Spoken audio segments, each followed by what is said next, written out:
Hello friends, આજે આપણે ઘરે જ પીઝા પફ બનાવતા શીખીશું. તો સૌથી પહેલાં 50 ગ્રામ પનીર કટ કરેલું લીધું છે.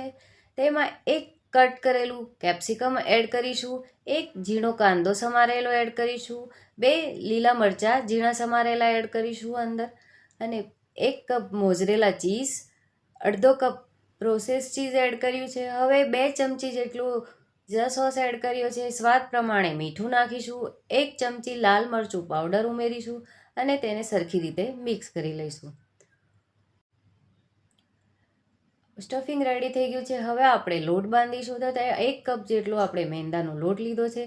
સ્વાદ પ્રમાણે મીઠું નાખ્યું છે, 2 ચમચી તેલ ઉમેરી અને પાણી નાખીને લોટ બાંધીશું.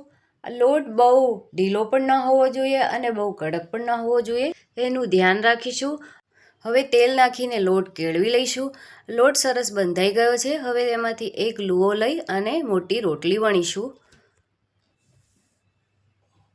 હવે રોટલી વણાઈ ગયા પછી તેમાં લાંબા લાંબા શક્કરપારા જેવા કટ કરીશું. અહીંયા મેં લાંબા પફ બનાવ્યા છે. તમે તમારો મનપસંદ કોઈ પણ શેપ આપી શકો છો.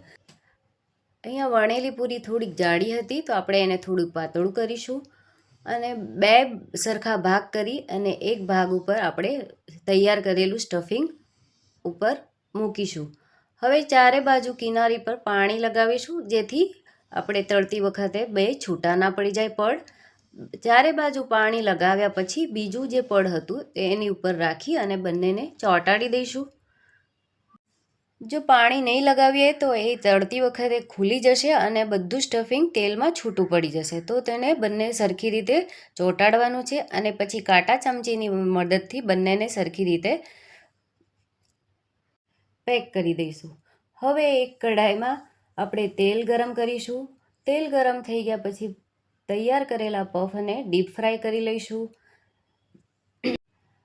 પફને બંને બાજુથી સરખી રીતે બ્રાઉન તળી લેવાના છે અને તમે પણ ઘરે જરૂર ટ્રાય કરજો. છોકરાઓને બહુ જ મજા આવશે ખાવાની.